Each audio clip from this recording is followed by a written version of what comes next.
একটু ব্যাটারদের কথা বলি। লিটন দাস তিনি হয়তোবা লাস্ট ইনিংসটা ভালো খেলেছেন, কিন্তু তাকে দেখি যে তিনি ধারাবাহিক নন। সেই সঙ্গে পারভেজ হোসেন ইমন তিনি একটা কাঁধে ইনজুরি নিয়ে এসেছেন পিএসএল থেকে।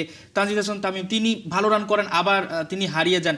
সবকিছু মিলে ব্যাটারদের কি বলবেন? এবং আমরা এখানে তো কয়েকজন ওপেনারকেই দেখতে পাচ্ছি। দিন শেষে তাদের উপর একটা আস্থা তৈরি হবে। আমাদের আসলে টার্গেটটা হওয়া উচিত কি, যে আমরা একেবারে আক্রমণাত্মক ব্যাটিং করে প্রচুর রান করব, যেহেতু চট্টগ্রামের উইকেটে খেলা। সবকিছু মিলিয়ে কি দুশ্চিন্তার কোনো জায়গা আছে কিনা ব্যাটারদের নিয়ে? অলওয়েজ দুশ্চিন্তা থাকে। বাংলাদেশের ওই যে চীনের দুঃখ হলো হুয়াংহো নদী, আর বাংলাদেশের দুঃখ হলো, ক্রিকেটের দুঃখ হলো আপনার ব্যাটিং লাইন আপ।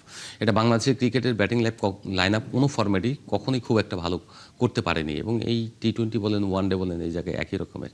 আপনি দেখেন কয়টা 200 রানের ইনিংস রয়েছে এখানে। যেটা বললেন আপনি যে তানজিম কিন্তু ওখানে পিএসএলে বসেছিলেন। আবার ইয়ের কথা যদি পারভেজ হোসেন ইমন কাঁধে চোট নিয়ে এসছেন, তার প্রপার প্রিপারেশন দেওয়ার একটা সময় পাননি, ইনজুরিও রিকভার করতে হয়েছে। আবার এর লিটনের কথা যদি বলেন, সাইফের এবং লিটনের যেটা বললেন, লিটন টি-20 তো ভালো, ওয়ান ডেতে তার একটা জিনিস হচ্ছে অন অ্যান্ড অফ যাওয়া একটা অভ্যাস হয়ে গিয়েছিল।